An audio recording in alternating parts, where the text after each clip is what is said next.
Gente, separei uma expressão poética cantada em música, principalmente algumas modonas aí. Coração bandido.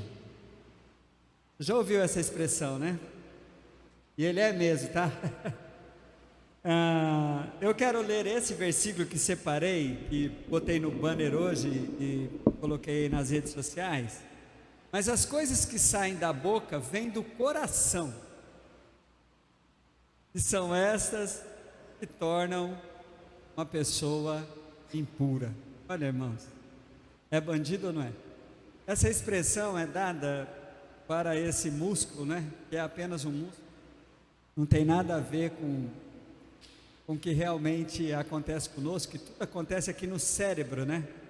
Mas a cultura grega, e depois todo mundo gostou disso, a própria cultura hebraica, depois os poetas gostaram muito de chamar o coração como a sede dos nossos sentimentos, e a própria Bíblia também tratou assim, não é? O próprio Cristo tratou assim, nunca abriu mão da poesia de colocar o coração como centro dos nossos sentimentos, das nossas decisões. O apóstolo Paulo fez isso.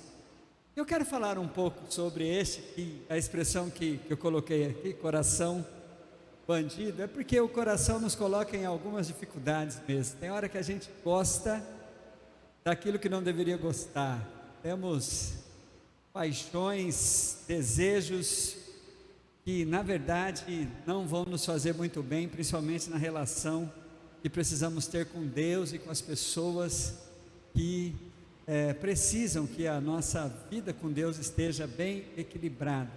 O coração nos coloca em algumas situações. Adolescentes sofrem muito com essa questão do coração, né? Aquelas paixões que parecem ser a última, e depois a adolescência nos segue por muitos e muitos, a gente com os nossos sentimentos aí. Mas eu separei 3 textos, além de outros, mas que há como se fosse um alerta sobre o nosso coração. O primeiro texto é Jeremias 17:9, texto clássico. Por isso é que eu digo que até mesmo a cultura hebraica, nos lábios de Jeremias, ele resolveu fazer o que 5 séculos antes de Jesus já se usava, entender o coração como sendo a sede dos nossos sentimentos, não é?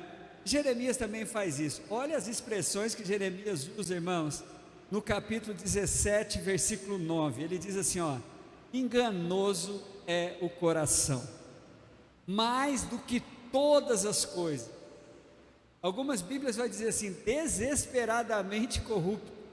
Outras Bíblias vão chamá-lo de perverso e desconhecido. Diz assim a minha Bíblia: enganoso é o coração, mais do que todas as coisas, e perverso, quem o conhecerá? Parece que muitos não conhecem o coração. Ele é realmente, nesses termos, algo desconhecido dentro de nós. Por isso, eu quero alertá-los, tome muito cuidado com o que você está sentindo. Não, eu vou pelo meu coração, eu vou pelos meus sentimentos. Tome muito cuidado, porque você pode estar caindo nos enganos do coração. No Novo Testamento tem 2 expressões, uma nos lábios de Jesus, que tem a ver com o texto que separei, e outras nos lábios de João, na sua primeira carta. Vamos ver primeiro a de Jesus, de Mateus, capítulo 15, versículo de número 19. A Bíblia vai dizer assim, em Mateus 15, 19: porque do coração procede os maus pensamentos, mortes, adultério, prostituição, furto, falsos testemunhos e blasfêmia.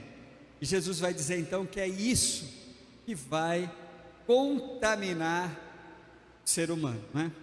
E por último, dos 3 textos clássicos que eu separei, primeiro a João, lá perto de Apocalipse, capítulo 3, versículo 20, a Bíblia vai dizer assim: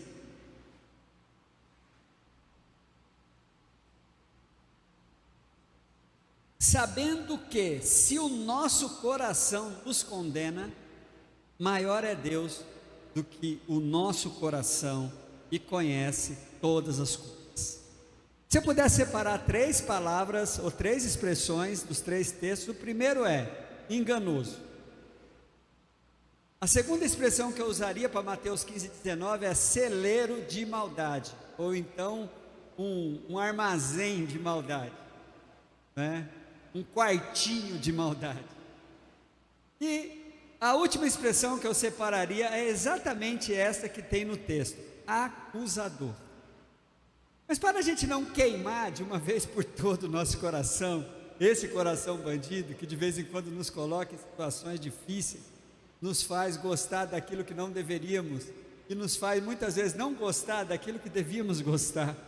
É interessante, né? Porque ele é bem enganoso. Olha só, o apóstolo Paulo vai dizer que nós precisamos usar também o nosso coração para nos consertarmos com Deus. Ele vai dizer assim lá em Romanos capítulo 10, versículo 9 e 10: se com a tua boca confessares ao Senhor Jesus, e em teu coração credes que Deus o ressuscitou dos mortos, serás salvo. Olha que legal, o coração também é uma fonte de salvação, né? Visto que com o coração se crê para a justiça, e com a boca se faz confissão para a salvação. Irmãos, por que separei essa expressão popular para a gente pensar um pouco sobre isso? Nós temos mistério dentro da gente, né? Tem hora que nós não temos muito controle sobre aquilo que é entendido como sendo o quartel-general deles, que é sobre os nossos sentimentos. É impressionante como os nossos sentimentos são como invasores, assim. Você não consegue evitar os sentimentos. E a Bíblia vai então nos alertar em Jeremias 17:9 para a gente tomar muito cuidado com os sentimentos enganosos. A Bíblia vai dizer-nos isso. Por quê? Muitas vezes você não pode, tanto é que a Bíblia nos libera para irar, por exemplo: irai-vos, mas não pequeis. Esse texto vai nos trazer um princípio. Você não controla os seus sentimentos, nenhum deles. Você não consegue fazê-lo. O que você vai receber de Deus, ou então da sua razão, é a capacidade de colocar limites, de não fazer dos seus sentimentos algo que leve você a tomar uma atitude. Por isso que a Bíblia vai dizer em Efésios capítulo 4: irai-vos, mas não pequeis. Por isso que a Bíblia vai dizer em Romanos capítulo 12, lá no finalzinho: a ninguém vingueis, a mim pertence a vingança, eu retribuirei, diz o Senhor.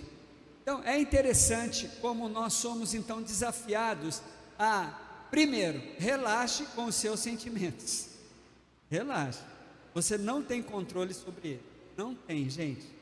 Não adianta. Você vai ter controle sobre a atitude que o sentimento te leva.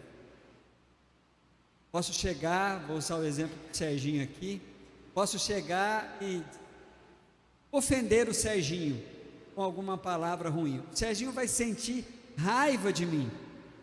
Esse sentimento, ou então decepcionado comigo. Mas esse sentimento é inevitável, ele não consegue deixar de sentir. O que o Serginho pode evitar? O murro que ele ficou com vontade de me dar. Eu falei: dá uma vontade de dar uma pancada nesse pastor. Isso o Serginho pode evitar. Mas o que ele sentiu, então eu quero mesmo que vocês não caiam no engano do coração quando você começa a se diminuir por conta dos sentimentos que você tem. É a mesma ideia que Jesus vai nos ligar quando fala daquilo que nos contamina. Jesus vai falar que quando isso se transforma, quando você olha para Mateus capítulo 15, versículo 18 e 19, Jesus vai dizer que quando isso sai, porque olha como que é o nosso coração, gente. Jesus não nos poupou. Isso aqui não tem nada a ver com o coração de alguém não, tá? Isso aqui é com o seu coração. O meu e o seu coração tem tudo isso que Jesus disse em Mateus 15, 19. Ele vai dizer mesmo o que procede do coração: maus pensamentos, morte, adultério, prostituição, furtos, falsos testemunhos e blasfêmia. Isso está aqui incubado. Quando isso se transforma, quando isso sai, quando Jesus fala, né? Quando isso sai pela boca, ou então se transforma em uma atitude, contamina a pessoa inteira. É só você olhar quando Jesus, o versículo poderia parar só em maus pensamentos. Maus pensamentos. E é interessante, olha aqui para mim, que pensamentos é diferente de sentimentos. Já nos pensamentos, nós podemos ter um antídoto. Filipenses, abra a tua Bíblia em Filipenses, capítulo 4, por favor. E olhe para o versículo de número 8. Antigamente, queridos, quando eu ministrava sobre esse texto, eu dava uma liberada para os pensamentos também, até porque eles parecem muito evasivos. Mas depois de parar e olhar para Filipenses 4:8, eu não posso mais ensinar ou pregar como fazia há muito tempo atrás. Olha o que diz Filipenses 4:8. Finalmente, irmãos, tudo que for verdadeiro, tudo que for nobre, tudo que for correto, tudo que for puro, tudo que for amável, tudo o que for de boa fama, se houver algo de excelente ou digno de louvor, seja isso que ocupe os vossos pensamentos, ou então pensem nisso. O que esse texto diz? Que eu posso mudar os meus pensamentos. Tanto é que quando você pensa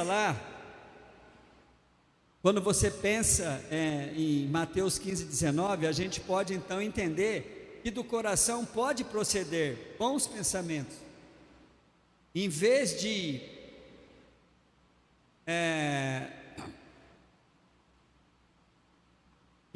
morte, o coração pode pensar em vida. Em vez de adultério ou prostituição, o coração pode ter fidelidade, autocontrole, generosidade, verdade, louvor. Pensamento é algo que você pode vencê-lo. E a Bíblia vai trazer alguns mecanismos. Um deles é o que estava acontecendo aqui antes da palavra: o louvor cantado, a música. A música pode ajudar você quando você está lá só com maus pensamentos na cabeça, os louvores de honra a Deus podem nos ajudar. Outra coisa que pode nos ajudar, a leitura da palavra, ou uma boa leitura, pode nos ajudar a seguir. Mas o mais prático são perguntas que você precisa. Primeira coisa que você vai fazer, decorar Filipenses 4:8, para depois você fazer perguntas. Será o que eu estou pensando? É interessante isso. É verdadeiro? Eu tenho certeza que o que eu estou pensando é verdadeiro. Eu tenho certeza que isso é nobre. É correto isso? Traz edificação? Então você vai dizer, não, eu estou pensando, então é hora de você lutar contra isso. Então olha o que nós estamos aprendendo. Sentimentos você não controla, eles te invadem. Pensamento, eles andam muito juntos, mas o sentimento leva eu a começar a pensar. Esses pensamentos eu tenho controle, não posso permitir que eles se transformem em atitude. E por último, não por último, mas a terceira expressão, que é algo que o nosso coração faz conosco sem nenhuma misericórdia: condenador. Gente, olha como funciona. Quando você está recebendo alguma crítica negativa, ou então alguma exortação, e ela é externa de um outro ser para você mesmo, você tende a se defender. Você vira um advogado de defesa: não é bem assim, olha, não foi bem isso. você acaba tendo um pouco de misericórdia com você, mas quando é uma autocrítica, quando é você consigo mesmo, nós tendemos a exagerar um pouco.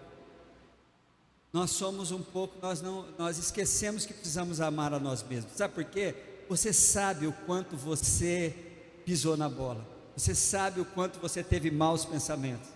Você sabe, a gente não assume, mas você sabe o quanto você foi invejoso, o quanto você foi ciumento, o quanto você foi maldoso, o quanto você sabe disso. Então, quando você vai fazer tanto é que é difícil encontrarmos uma pessoa que está satisfeita com a sua vida com Deus. Está sempre falando, eu acho que eu deveria orar mais, eu deveria ler mais a Bíblia. Por quê? Porque o nosso coração realmente nos condena. Olha só o que eu digo, quando a crítica vem de fora, a gente tende a se defender, mas cuidado quando você faz autocríticas, para você não cair em dois extremos. Os dois extremos está no capítulo 12 de Romanos. Vai lá, por favor, o capítulo 12 de Romanos. Quero chamar a atenção de vocês nesse capítulo para o versículo de número 3. Olha que coisa linda, irmãos.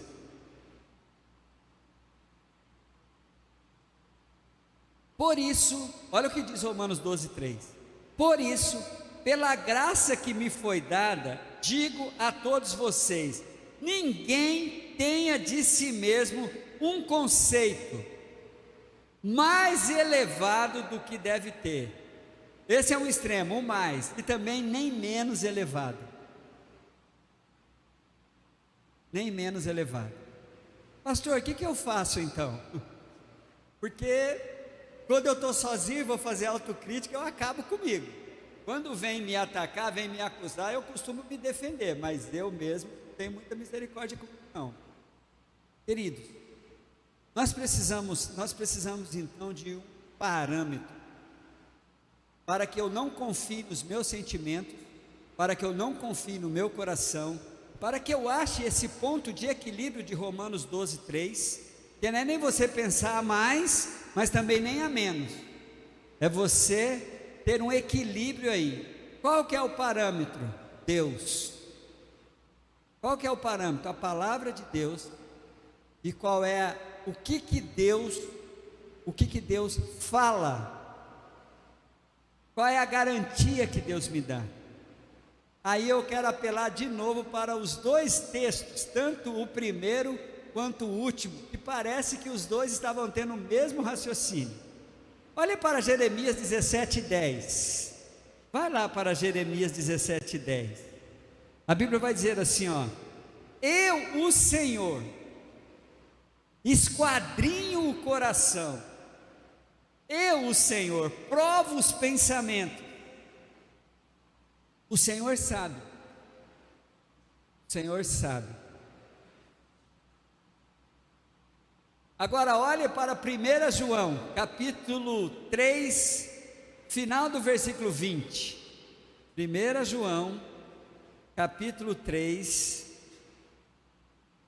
você vai encontrar a Bíblia dizendo assim, ó. Olhe lá, por favor, irmãos.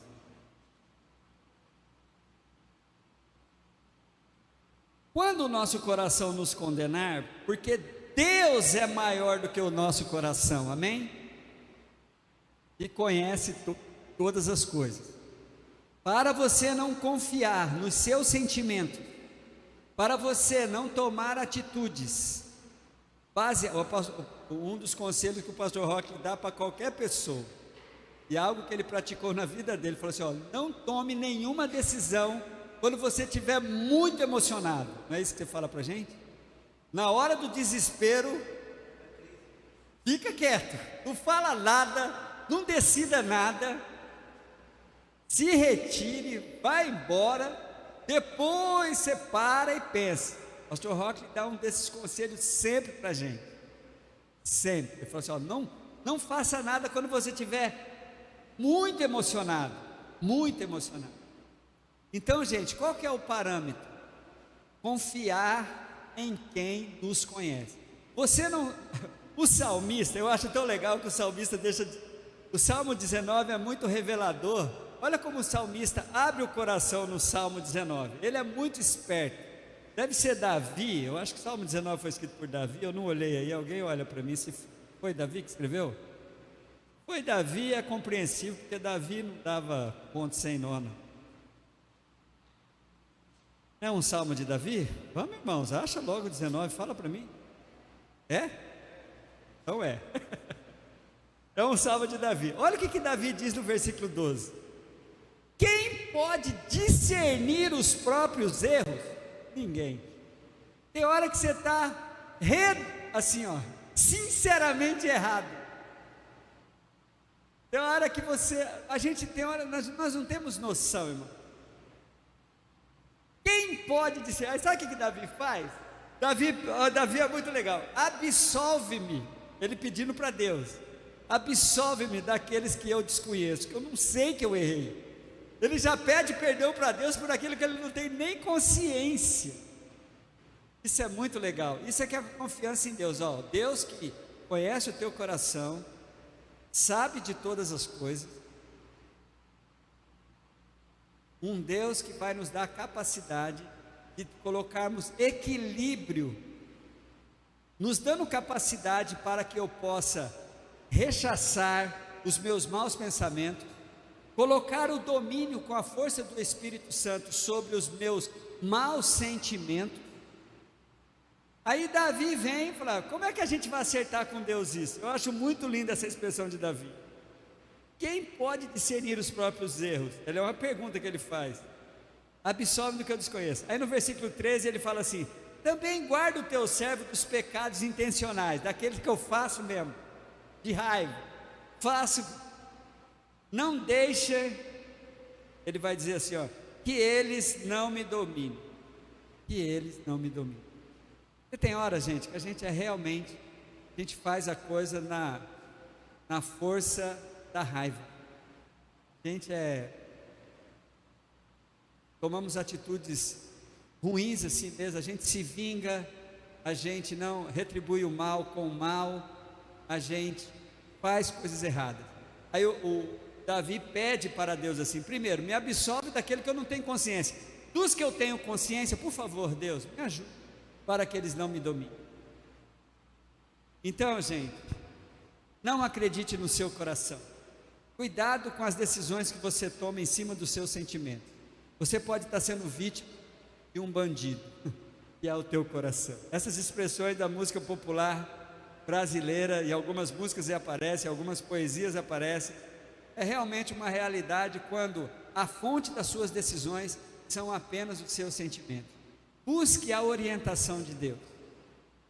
Busque o que a palavra de Deus. Fale com o Senhor. Faça pergunta para os seus pensamentos, se ele é puro. Por isso que eu estou falando para você decorar o Filipenses 4:8, né? Quanto mais, irmãos, que for verdadeiro, tudo que for puro, tudo que for de boa fama, se há algum louvor, se há alguma virtude, nisso pensai. Nas primeiras expressões você já mata isso. É verdade? É puro? Vai trazer... vai louvar a Deus isso? É interessante, né? Essas perguntas. Eu quero que nós peguemos então o grande desafio que Jesus nos dá, quando Ele vai nos desafiar, queridos, lá em Mateus. Abra a tua Bíblia, e eu quero concluir com esse desafio de Cristo, para que você venha. Abra a sua Bíblia em Mateus, capítulo de número 16, por favor. Olhe junto comigo para os versículos 24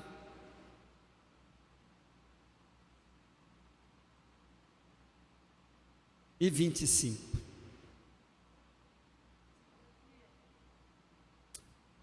Então Jesus disse aos seus discípulos: olha o desafio para você se livrar do seu coração bandido, tá bom? Então Jesus disse aos seus discípulos: se alguém quiser acompanhar-me, ser meu discípulo, negue-se a si mesmo. Negue esse coração bandido. Tome a sua cruz e siga-me. Pois quem quiser salvar a sua vida, perdê-la-á. mas quem perder a sua vida por minha causa, encontrá-la. Gente, o que é para negar? Quando a Bíblia fala para você negar a si mesmo, é para você se anular? Não. Negar tudo que em mim me afasta de Deus. Sabe? Eu vou te dar um parâmetro assim, ó. Deus não tem palavras, não tem um diagnóstico negativo sobre a sua criatura, ser humano. O Senhor está sempre procurando em nós aquilo que há de bom. Quando você começa com a baixa estima, saiba que essa não é a opinião de Deus, que você não presta, que você não serve, isso não vem de Deus, isso é um engano do teu coração. O Senhor vai estar sempre dizendo, ó, negue tudo aquilo que é diferente dos meus pensamentos com relação a você. Negue-se a si mesmo, negue aquilo em você que te afasta de mim, diz o Senhor. O segundo, tomar a cruz. Gente, a cruz é inegociável. A Bíblia vai dizer assim, ó, tome cada dia a sua cruz. Ou seja, cada um de nós temos uma cruz para carregar. Essa cruz, na minha opinião, já falei aqui várias vezes, são as consequências das suas decisões e que você pode carregar.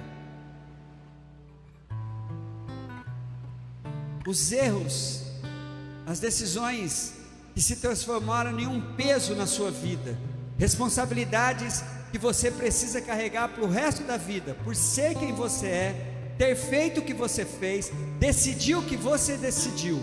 Quando se transforma em um peso isso, essa é a sua cruz, e é sua, ninguém pode carregar por você. Sabe o que é opcional? A cruz é inegociável, todos têm que carregar. Agora, o que você vai fazer com ela? A quem você vai seguir? Por isso que Jesus fala assim, ó, se alguém quiser vir após mim, negue-se a si mesmo, tome cada dia a sua cruz, porque é sua, não é de ninguém, e siga-me.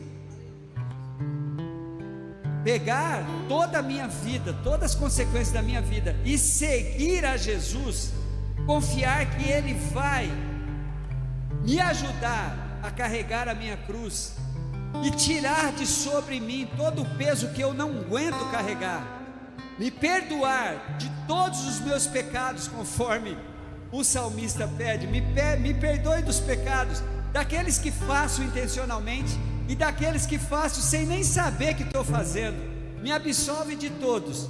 Onde está essa garantia? Em Cristo Jesus. Se confessares, João 1,9, 1 João 1,9, se confessares os vossos pecados, Ele é fiel e justo para vos perdoar de todos os pecados e te purificar de toda injustiça. Então, queridos, não confie nos seus sentimentos, não confie no seu coração bandido, principalmente quando os seus sentimentos te levam a afastar-se do plano de Deus para a sua vida. Negue tudo aquilo que te afasta de Deus. Pegue as consequências dessa decisão. Eu vou negar tudo que me afasta de Deus e vou fechar com Cristo. E aí você vai ouvir as últimas expressões de Cristo em Mateus 11:30. E encontrarei descanso para as vossas almas. Vamos aplaudir ao Senhor por isso, gente? Vamos ficar em pé, vamos louvar ao Senhor.